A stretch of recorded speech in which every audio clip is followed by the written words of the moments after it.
I don't know if you know this, but the farther you look, the more you see into the past. Bye. Alternatively, if you want to glimpse the future, go yachting across the Atlantic. The United States is often considered ahead in fashion and customs, but for social progress, look even higher toward Canada. it's a bit like how we Europeans see the Swedes. Above that, no, not the sun. Above that, it's the Arctic. You know, the ice. Which makes me think they should be careful not to suck on it too much, huh? It could freeze their brains. Subtitles by Radio Canada. So, children who are talking about the subject of climate change.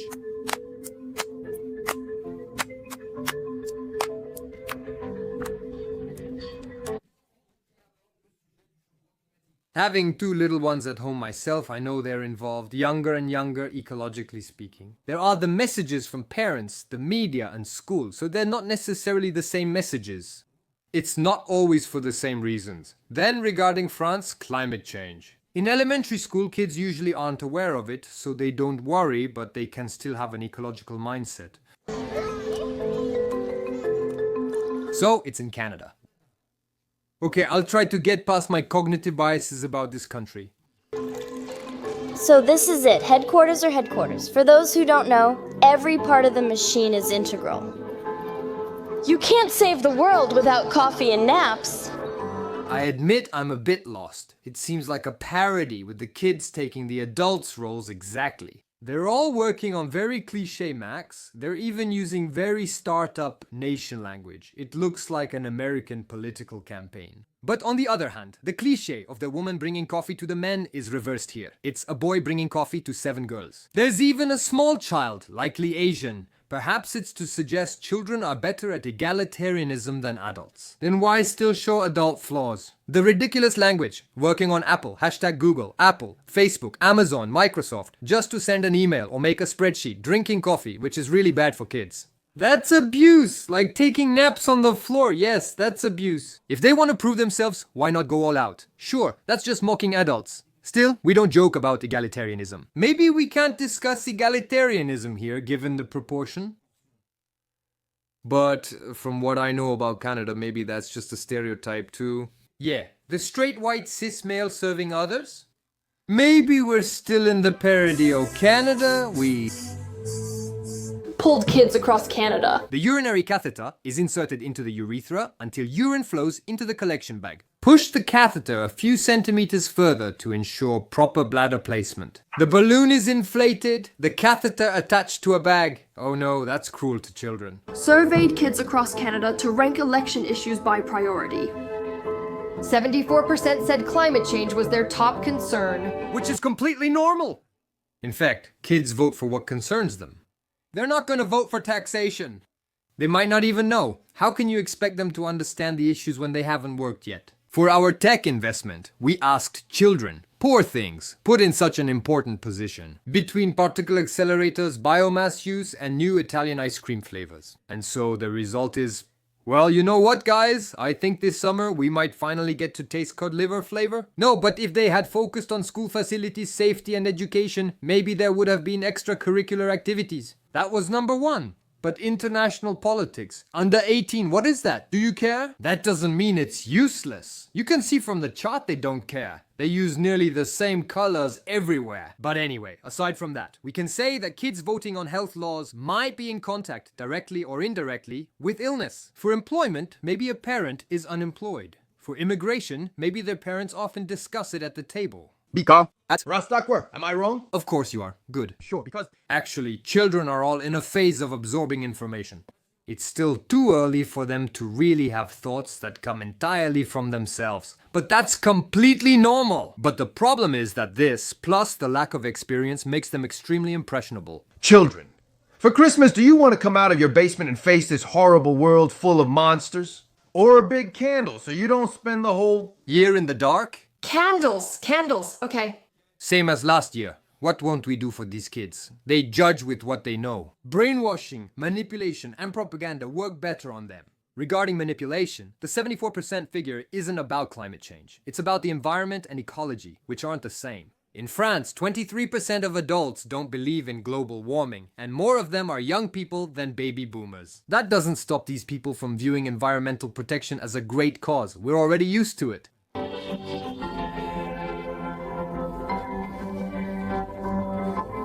And after the biased survey, here comes the made-up number out of nowhere. But why give dates like that? I never understood. There are too many factors involved. There's no point in playing Nostradamus, the end of the world in 99. The end of the world in 99, Yves Cochet, former Green Minister, please. In 2007, he predicted oil would end and a crisis would happen in 2009. At the very latest. Missed! And 15 years ago, he said that in 15 years, half of the world's population would have disappeared. Missed again. The end of the world in 2012. The end of the world in 2012. There you go. Sorry if that makes him seem like a clown, but he did raise awareness about many problems and needs. He didn't just talk nonsense. The end of the world in 2025. The end of the world in 2025. Using fear to manipulate people may work temporarily, but after the date passes, you lose all credibility. How can anyone take you seriously now? Also, actions like this probably create more climate skeptics. I believed in the end of the world in 99. Well, I believed it in 2012 too, man, but now I can't be fooled anymore. Sorry, I was on break. Oh, wow. Why we're urging the federal government to reduce the voting age from 18 to 8. Okay, 8 years old, straight to 8 years old. Not before, straight to 8 years old, right to vote. That reminds me of the Socialist Party, which tried multiple times to give immigrants voting rights. Because, according to these polls, immigrants would mostly vote for the Socialist Party. They allowed them to come to France, which is true at first, but changes significantly after several decades. Former immigrants who have integrated often oppose welcoming new arrivals. If people already here lack a decent life, nothing changes. Letting younger people vote just benefits politicians confident they'll get their support. That's hardly an ideal situation. Or maybe it's just to mock the two Canadian parties wanting to lower the voting age to 16. No, I don't think so. Let the unicorn vote? Overall, I think the video is awkwardly trying to show that kids are just as capable as adults. But their opinions still aren't taken into account. Let the dog vote. Okay, boomer? The thing is, if kids don't vote, it's for several good reasons. Among other things, it's because they're too easily influenced. That's what you say. Recently, I helped my kid clap behind her back. Both shoulders popped out. Guess she's not so flexible after all. Children are like sponges with so much to absorb in their first 2 decades that they're constantly learning. It's a bit like making them take tests on things they haven't learned yet. No, but you're completely belittling children. That's ageism. Not at all. In order to learn well and make progress, children need to have complete trust in those who educate them. For example, see what I had my children say in the last paradoxa. They never asked what it meant. They trust me. Maybe they're wrong. When I was 18 and voted for the first time, I voted like someone else, not myself. Back then, I couldn't have explained it this way. You need perspective. A teenager will never admit, I'm completely brainwashed. I judge the world by the small part crammed into my head. Well, I'm far from thinking that maybe the truth is somewhere else.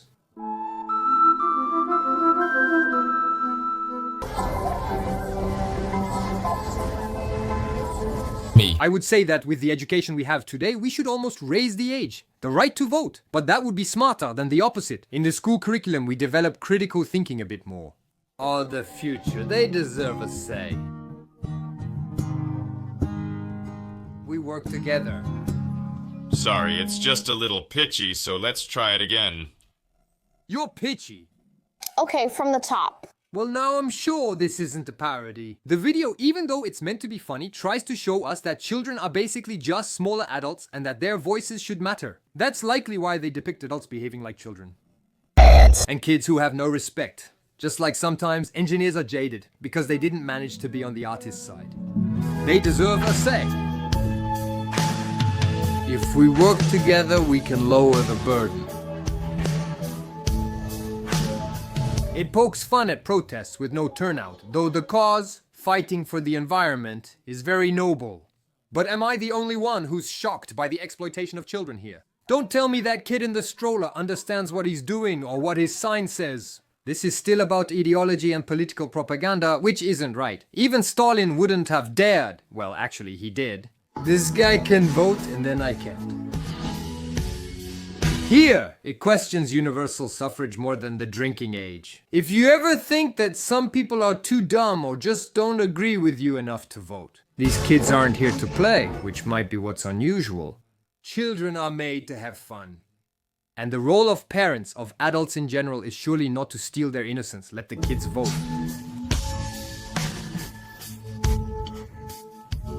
Now, this is serious. There is support from Canadian artists.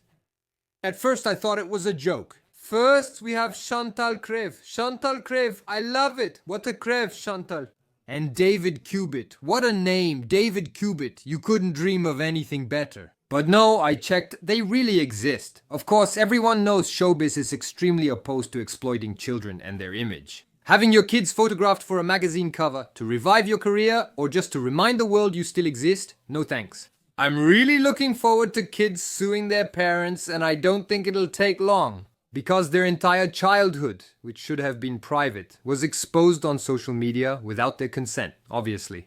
Oh, but of course my son had an Insta and a Facebook before he was even born. Wait, look, here, boom! First photo, the ultrasound, naturally. Here, there are his little buttocks, a big poop in the diaper, the little rascal, a nasty tantrum, his circumcision, you know, the important moments. His first tattoo at just 3 years old, my little man. And that's not even mentioning kids exploited on YouTube Kids. Geordie, Gary Coleman, Michael, and Culkin, there will be thousands like them. Plus, they're exploiting parents. Who would brag if we compared them to Asian miners' parents working in a factory? No, it's not the same. Yeah, that's true. In Asia, they're not manipulated as much and they're not paid with toys. That's true, I'm too young for this crap. I'm going to report a bunch of your nonsense, Mom. Maybe that's the best line. It doesn't mean anything at all.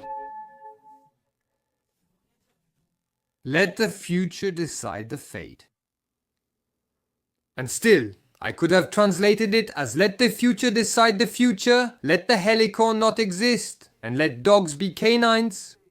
Isn't something missing? Oh yeah, okay boomer, I could leave you, but that wouldn't be cool. I still have some time left and it's nearly Christmas. Yes! At first, watching the video and visiting their website, it seems like a campaign to lower the voting age from 18 to 8. And by reading the comments and even what some Canadian blogs are saying, you might believe it. But actually no. It's just an awareness campaign about the need for action regarding climate change. It suggests children want us to act, and if they could vote, they'd choose those willing to take action. Even if it's not directly for a political party, it's still a political pressure campaign before the elections. And using children for that is far from great. And this campaign served different parties, including the Greens, obviously, but also and especially Justin Trudeau's Liberal Party. Justin Trudeau is widely seen as a global symbol of progressivism, a stance reflected in his party's values. Environmentalism is tied to progressivism in the collective unconscious. And yet, Justin Trudeau is above all an ultra-liberal. He supports free trade agreements, signed the Comprehensive Economic and Trade Agreement in 2016, and told us that transatlantic free trade agreement is all good. That plus a few small pipelines on the left. They're already trying to lull and manipulate us adults with propaganda, causing many to experience cognitive dissonance. I don't think that's fair. Let's save the planet. I don't see comprehensive economic and trade agreement or transatlantic free trade agreement on the sides. I don't see comprehensive economic and trade agreement on the sides. But then, using your children, even for a noble cause, should be avoided. Can you imagine using emotions to make people feel guilty for commercial or political gain? Honestly, that's very low. Plus, we know it's already been done. All this to say that we should commit ourselves, body, heart and soul, to environmentalism for our children, not because of our children. Paradoxa.